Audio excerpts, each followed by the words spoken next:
الحمد لله رب العالمين والصلاة والسلام على سيد الأنبياء والمرسلين أما بعد فأعوذ بالله من الشيطان الرجيم بسم الله الرحمن الرحيم۔ حضرت ابو طالب رضی اللہ تعالی عنہ کے پاس جب حضور علیہ السلام تشریف لائے، یعنی جب حضور صلی اللہ علیہ وسلم کے دادا حضرت عبد المطلب کا انتقال ہوا تو انہوں نے حضور صلی اللہ علیہ وسلم کی پرورش کی ذمہ داری اپنے بیٹے ابو طالب کو عطا فرمائی اور وصیت فرمائی کہ محمد صلی اللہ علیہ وسلم کا خیال رکھنا، ان کی حفاظت کرنا۔ اس کے بعد حضور کے دادا عبد المطلب کا انتقال ہو گیا تو حضور صلی اللہ علیہ وسلم حضرت ابو طالب کے پاس رہنے لگے۔ حضرت ابو طالب رضی اللہ تعالیٰ عنہ سارے قبیلے میں مالی اعتبار سے سب سے کمزور آدمی تھے، مالی اعتبار سے زیادہ مالدار نہیں تھے، اور کثرت اولاد کی وجہ سے اکثر جو ہے نا زیادہ ہی پریشان رہتے اور کچھ تنگ دستی جیسے حالات رہا کرتے تھے۔ لیکن جب حضور علیہ السلام حضرت عبد المطلب کے پاس حضرت ابو طالب کے پاس رہنے آئے تو حضرت ابو طالب مشاہدہ کر رہے تھے کہ حضور علیہ السلام کے آنے کے بعد ان کے گھر میں عجیب سی خیر و برکت آئی ہوئی ہے، تو وہ سمجھ گئے کہ حضور علیہ السلام کے ساتھ ہمیشہ خیر و برکت رہتی ہے، اور خیر و برکت حضور علیہ السلام کی ہم رکاب ہے کہ حضور صلی اللہ علیہ وسلم جہاں جائیں گے وہاں پر خیر و برکت آتے ہی رہیں گی۔ اسی لیے کتابوں میں آیا ہے کہ حضرت ابو طالب رضی اللہ تعالی عنہ کے گھر میں جب کوئی شخص انفرادی طور پر کھاتے یا ایک جگہ جمع ہو کر کھاتے تو برکت معلوم نہیں ہوتی تھی، لیکن جب انہی لوگوں کے ساتھ حضور علیہ السلام بیٹھ کر کھانا شروع کر دیے تو اس کھانے میں برکت ہونے لگی تھی، یہاں تک کہ معمول ہو گیا تھا کہ جس وقت حضور صلی اللہ علیہ وسلم ان تمام کے ساتھ بیٹھ کر کھاتے اس وقت تمام لوگ پیٹ بھر کر کھاتے، سیر ہو جاتے تھے، اور جس وقت حضور صلی اللہ علیہ وسلم بیٹھ کر نہ کھاتے تو اس وقت برکت محسوس نہیں ہوتی تھی اور رزق کی کمی بھی معلوم ہوتی تھی۔ تو اسی لیے حضرت ابو طالب رضی اللہ تعالیٰ عنہ کہتے کہ جب تمام لوگ کھانے کے لیے بیٹھ جاتے صبح شام تو کہتے کہ رک جاؤ، جب تمام لوگ رک جاتے تو کہتے کہ جب تک میرا بیٹا نہ آ جائے جب تک کوئی کھانا شروع نہیں کرنا، جب حضور صلی اللہ علیہ وسلم آتے تو اس کے بعد کھانا شروع کیا جاتا، تو وہاں سے خیر و برکت معلوم ہوا کرتی تھی۔ اگر وہی لوگ انفرادی یعنی اکیلے کھاتے یا حضور علیہ السلام گھر پر موجود نہیں ہوتے، تمام لوگ بیٹھ کر کھاتے تو اس وقت بھی وہ برکت معلوم نہیں ہوتی تھی۔ اور حضرت ابو طالب رضی اللہ تعالی عنہ کی اولاد کے پاس کچھ استغنا کا مظاہرہ بھی نہیں ہوتا تھا، مطلب استغنا مطلب کھانے کے دوران استغنا، جیسے ہمارے پاس ہوتا کہ ہم کوئی ایک چیز کی طرف ایک شخص ہاتھ بڑھا رہا تو دوسرا شخص اپنا ہاتھ کھینچ لیتا، اس کی طرف اپنا ہاتھ نہیں بڑھاتے، تو ایسا استغنا حضرت ابو طالب رضی اللہ تعالیٰ عنہ کی اولاد میں معلوم نہیں ہوتا تھا۔ کوئی شخص کچھ لے رہے تو فوری پہلے اس کو لے لینا، اس قسم کا وہاں پر جو ہے نا کھانے کے دوران اس قسم کے معاملات چلتے تھے۔ تو حضرت ابو طالب کو بات پسند نہیں آتی تھی کہ حضور علیہ السلام سنجیدگی رکھنے والے تھے، سنجیدہ مزاج لڑکے تھے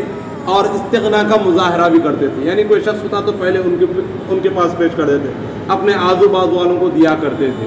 لیکن حضرت ابو طالب کی اولاد میں چیزیں پائی نہیں جاتی تھی، تو حضرت ابو طالب حضور صلی اللہ علیہ وسلم کا کھانے کے دوران خاص لحاظ کرتے تھے اور حضور علیہ السلام کو ساتھ ہی بٹھاتے تھے، لیکن حضور علیہ السلام کے لیے الگ سے چیزیں پہلے ہی پیش کر دیا کرتے تھے۔ اور اس کے باوجود حضور علیہ السلام کا جو کھانے کا معمول تھا وہ ایک دم بے نیاز والا معاملہ تھا۔ آپ صلی اللہ علیہ وسلم کھانے کی جانب زیادہ رغبت نہیں فرماتے۔ حضرت ام ایمن رضی اللہ تعالی عنہ جو حضور کی باندی ہے کہتی ہے کہ حضور صلی اللہ علیہ وسلم جب ابو طالب کے پاس ہوتے میں حضور کی خدمت میں رہتی، حضور صلی اللہ علیہ وسلم جب صبح اٹھتے تو پانی پینے کے لیے زمزم کے کنویں کے پاس جاتے اور زمزم کے کنویں کے پانی سے کچھ گھٹ نوش فرما لیتے،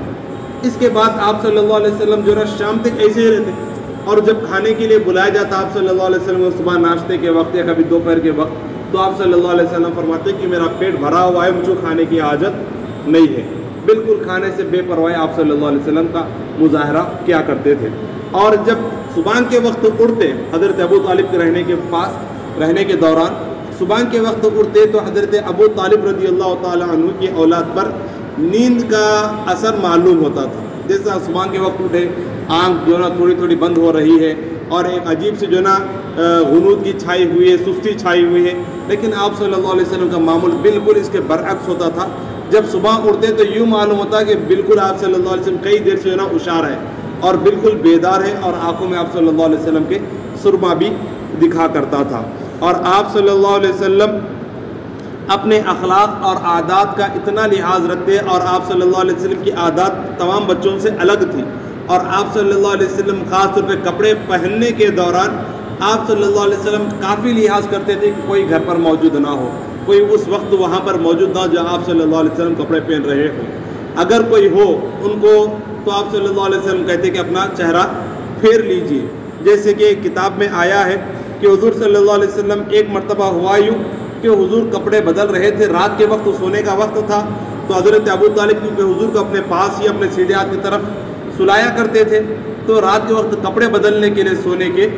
آپ صلی اللہ علیہ وسلم کپڑے بدل رہے تھے تو ابو طالب وہیں پر تھے، تو حضور صلی اللہ علیہ وسلم فرماتے ہیں کہ اے چچا اپنا چہرہ دوسری طرف کر لیں تاکہ میں کپڑے اتار کر بدل لوں، کیونکہ کسی کے لیے مناسب نہیں کہ میرے جسم کو دیکھیں، یہ کسی کے لیے مناسب نہیں ہے، تو لہٰذا اپنا چہرہ بدل لیجئے، اپنی چہرہ دوسری طرف کر لیں۔ تو حضرت ابو طالب اس طرف پلٹ جاتے۔ الغت حضور صلی اللہ علیہ وسلم کے معاملات بچپن ہی سے عجیب و غریب ہوا کرتے تھے، لوگ ان کو دیکھ کر سمجھ جاتے تھے کہ یہ کوئی عام لڑکا نہیں ہے، یہ کوئی بڑے ہی مقام رکھنے والا، بڑا سنجیدہ مزاج رکھنے والا لڑکا ہے۔ اور عرب کے معاشرے میں کھاتے پیتے وقت اللہ کا شکر ادا کرنا، تعریف کرنا، یہ بالکل جو ہے نا کوئی ایک دم انوکھی بات تھی، لیکن حضور صلی اللہ علیہ وسلم کا بچپن سے معمول تھا کہ جب آپ صلی اللہ علیہ وسلم کھانا کھاتے تو بسم اللہ الاحد، بسم اللہ الاحد کہا کرتے تھے، اور جب کھانے سے فارغ ہوتے تو الحمدللہ کہتے تھے۔ تو یہ تمام عادتیں دیکھتے اور دیکھ کر لوگ پریشان ہوا کرتے تھے، اور یہاں تک کہ حضور صلی اللہ علیہ وسلم کے چچا ابو طالب نے جب تمام معاملات دیکھے تو اپنے دوسرے بھائی یعنی حضور کے دوسرے چچا حضرت عباس سے ان کا تذکرہ بھی کیا کہ حضور صلی اللہ علیہ وسلم محمد صلی اللہ علیہ وسلم کے معاملات اس طریقے سے ہیں کہ بالکل سنجیدہ مزاج ہے، کھاتے وقت اس قسم کا جو ہے استغنا کا مظاہرہ کرتے ہیں، فلاں فلاں دعا اس طریقے سے وہ پڑھا کرتے ہیں۔ اب اس کے بعد حضرت ابو طالب کے پاس رہنے کے دوران کیا کیا واقعات پیش آئے اور کیسا کیسا معمول تھا آپ صلی اللہ علیہ وسلم کا، ہم